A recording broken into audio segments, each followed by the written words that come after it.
Shadows, number 11-66. VTR date 6/27/66. Air date 7/11/66. Take one.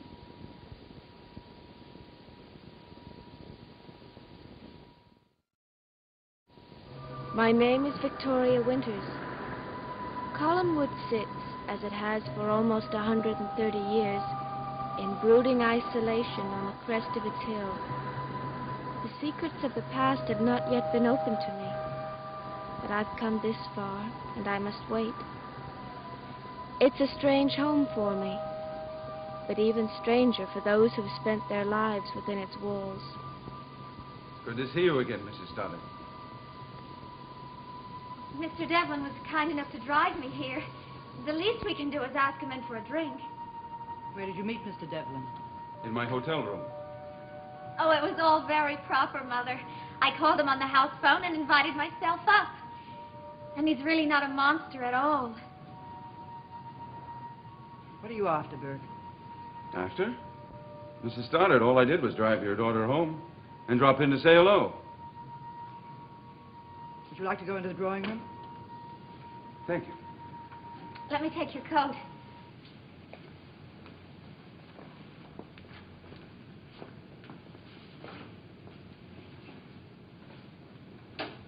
I'd like you to wait out here. Oh, no. I wouldn't miss this for the world.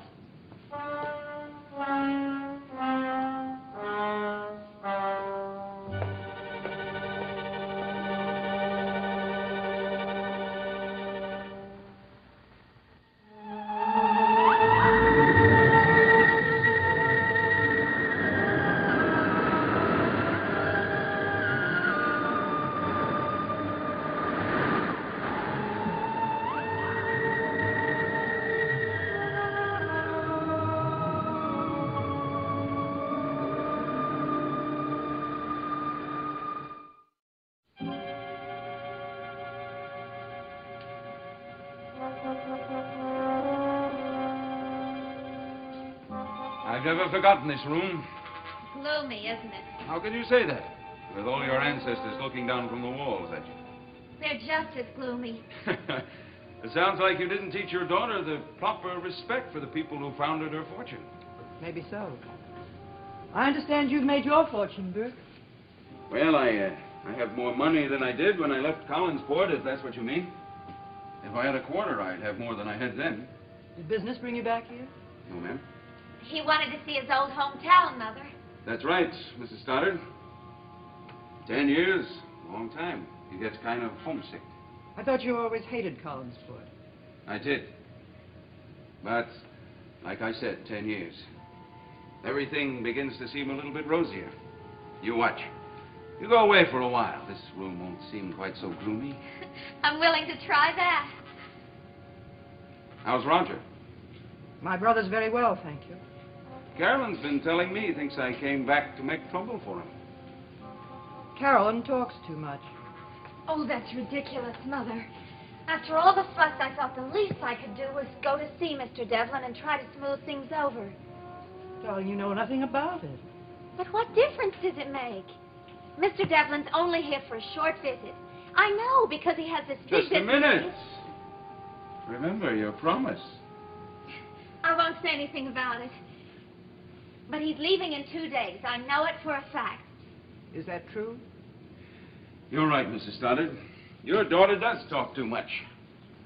All I can say is I wanted to see some friends, and here I am. Soon I'll be gone. But not forgotten. Mother, did you know Mr. Devlin's been all over the world? I don't think your mother's interested in that. Oh, but I am. I'm interested in everything you've done and everything you're going to do. Carolyn, you fix Mr. Devlin a drink.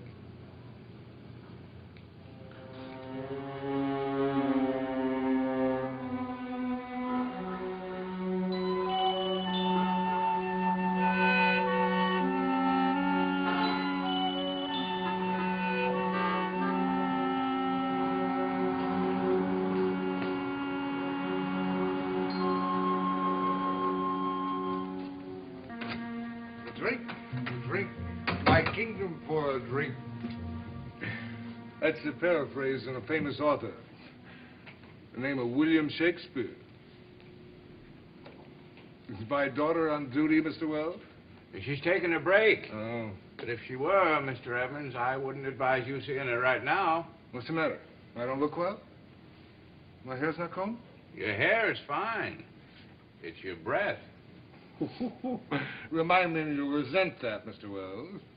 Would you tell my daughter I'll be at the bar? Mr. Evans, wait. Now, look, if it's your intention to delay me for the purpose of further insult... My relief will be here in just a minute. I was going to go and have a cup of coffee. Why don't you join me? Well, coffee was not what I had in mind. Well, it's what you ought to have. Black coffee. Lots of it. A sober man, Mr. Wells, is an unhappy man. That's the Sam Evans motto, free of charge. Motto's no use to Maggie. Now, Mr. Evans, you know how Maggie'd feel if she saw you like this. She'd feel no differently. No differently. We can go into the restaurant.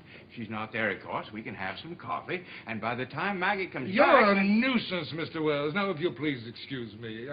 I have something interesting to talk to you about. Look, you can keep your hotel gossip to your flunkies. It's an old friend of yours it's about. I have no friends, old or new. How about Burke Devlin?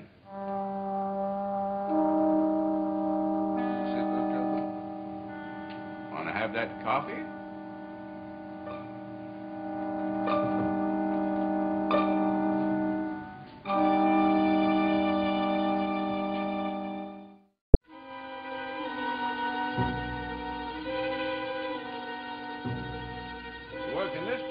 You help yourself. Don't tell me about your problems. Just tell me about Burke Devlin. You want some more coffee, don't you? No. I just want to hear about Burke Devlin. You want some more coffee. You ever see those coffee commercials that they have on the TV? Straight from the bean to you. I wonder who writes that junk. And I wonder when you're going to stop talking and say something. Drink up, Mr. Evans. Look, I've already had 2 cups already. You want me to drown? I want you to be nice and calm and sober when Maggie comes back. All right, all right. I've heard that song before. There. Now tell me about Burke Devlin. He had a visitor this afternoon. Another sip. Carolyn Stoddard. Who did you say? Carolyn Stoddard from the house up on the hill. I know where she's from. She came by here. She called him on the house phone, and she went right on up. Kind of crazy, isn't it? I mean, what went on between Burke Devlin and those people? Did they have an appointment? I mean, did he expect her? All I know is that she didn't call before she come, not ahead of time, except on the house phone. Well, how long As a she matter stayed? of fact, he hasn't had a phone call since he's been here. Well, tell me, how long she stayed? We were talking about that this morning. His Burke comes back to his own town after all these years, and not one single person calls him, not one. I asked you how long she stayed. Oh, hour and a half. And then what? They left. They? Together? Yep. More coffee. Do you have any idea where they were going? Well, I can make a guess. When they left, they were very friendly. Arm in arm, talking and laughing like Buck was the best friend she ever had. I never thought Burke Devlin would be friends with any members of that family. He wouldn't. Oh, well, then why would Miss Stoddard invite him to a house? You're joking with me. Well, that's what I figured. He said he was taking her to his car, and I figured he was going to drive her home. You figured wrong, Mr. Wells. Miss Stoddard may be no more than a child. She knows where the best interest of her family lies. Well, Burke sure was friendly. That's all I know. Your advantages, Mr. Wells, making your enemy think he has nothing to fear. Just a visit, Mrs. Stoddard. Like your daughter said, I'm only here for a visit. So you say. Would you like another drink? Yes, if it's no trouble. No trouble at all. Carolyn, come along and help me get the ice. Excuse us, Bert. Well, come along, dear.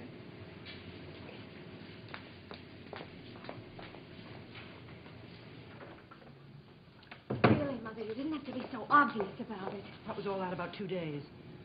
Well, I promised not to tell, but when I was in his hotel room, I saw this paper.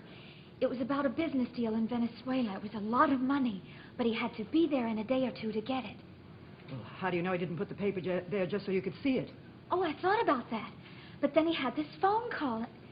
Mother, he's only there for a short visit, and that's all. What phone call? Well, while I was in the hotel room, he had a telephone call from Venezuela about this same business deal. And he said he'd probably be leaving in a day or two. Oh, Mother, don't tell him I told you. He'd be furious. Well, go get the drink, but take your time. Everything's going to be all right, Mother. I'm sure of it. There's nothing I'd rather believe.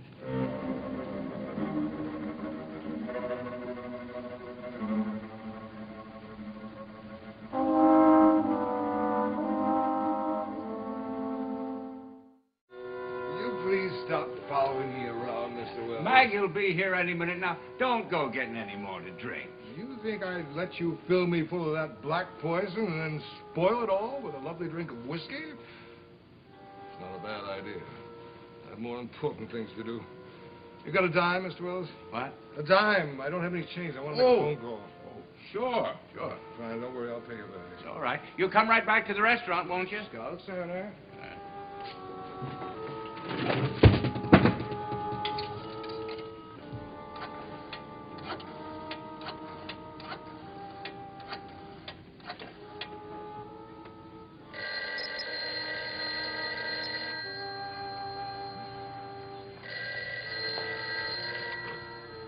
Hello? Hello.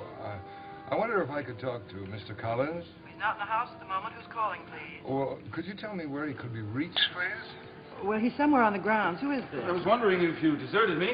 Oh, I'm sorry. I'll be with you in a moment, Burke. I can have him call you back. Hello? Hello? Hang up on you? Seems that way.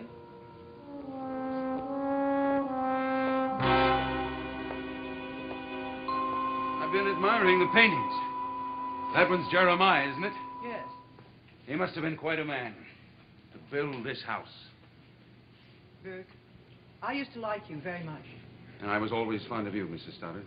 The way things happened, it was unfortunate. I told your daughter, and I've told you, and I meant it. Whatever happened 10 years ago is past history. I only want to think about the future. What do you think it would cost Jeremiah if he decided to build this place today? Why do you ask? Oh, I was just wondering what you would expect if you decided to sell. 200,000? $250,000? It's not for sale. In my experience, Mrs. Stoddard, everything is for sale. Where is Roger, by the way? One of my main reasons for coming up here today was to see him. Don't you think it would be better if you didn't? But we were always such close friends, Mrs. Stoddard. I know that. And if he thinks that I've come here to work out some kind of revenge, I want to tell him to his face that it isn't true. Doesn't that sound reasonable enough?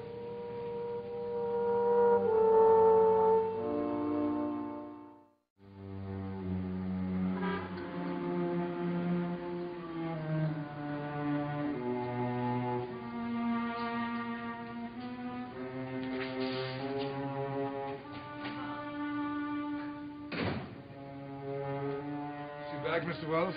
No. That sure was a long phone call. I went to the bar.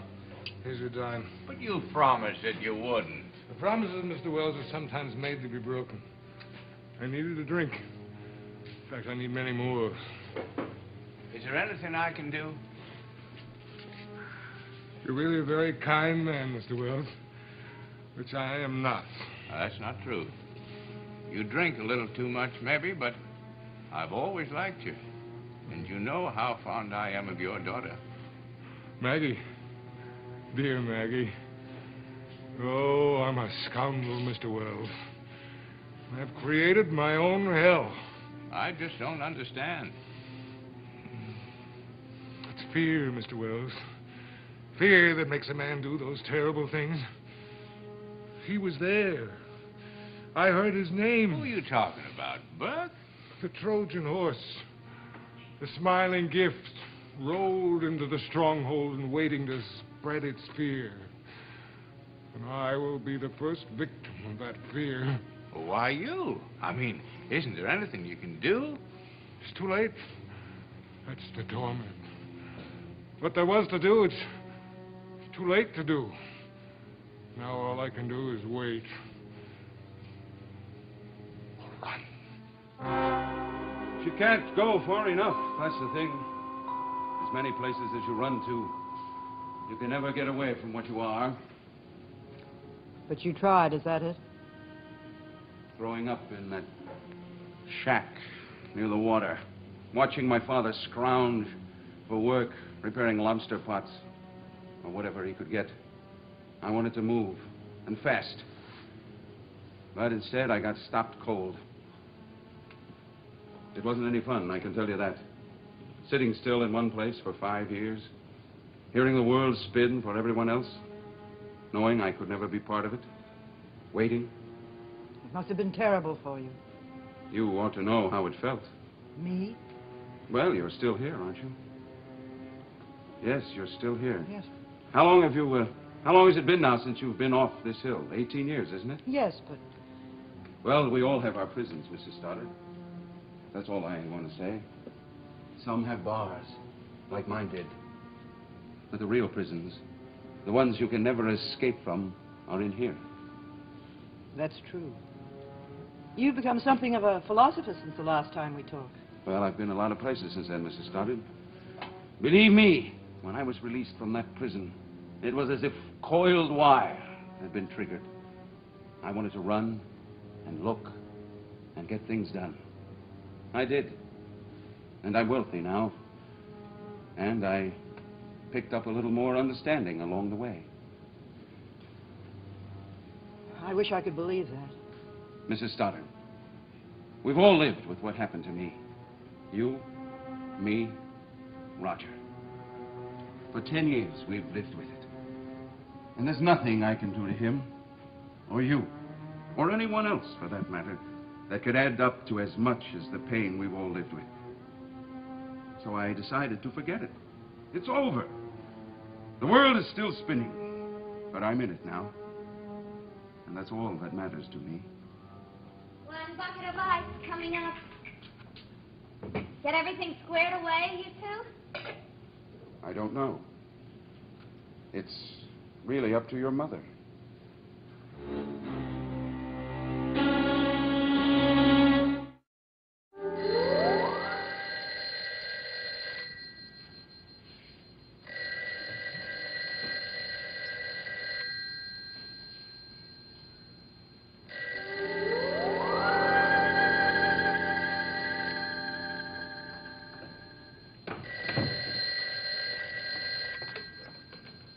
Hello? Oh, hello, Joe. No, why should I be angry? The world is just great. Well, we have company, and some old troubles could be over, and maybe there'll be a little joy around this place. I'd rather tell you when I see you. Well, sure, we had a date for tonight, didn't we? Dinner and a movie, right? Well, you just ring the bell, and I'll be ready. Oh, and Joe, don't worry about ghosts. I think they've all gone. See you. Isn't he great? Isn't he just marvelous? Joe? No, him. Aren't you glad I brought him here? I'm not sure yet. Oh, you're just an old worrier. I bet Uncle Roger would be glad. I don't know, but we better find out. Carolyn, go ask Uncle Roger to join us in the drawing room. I don't know where he is. He's on the ground somewhere. You're really going to bring them together? Yes. I hope I'm not making a mistake.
Where the Action Is made its debut 1 year ago with top recording stars performing where the fun is. Come along for a real good time next here on ABC.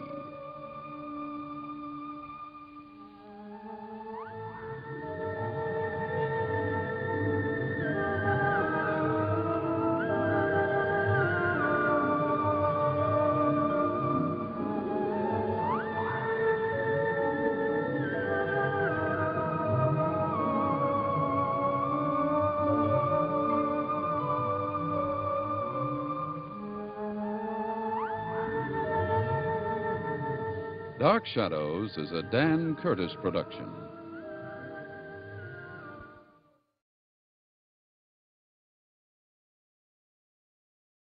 Dark Shadows, Dark Shadows.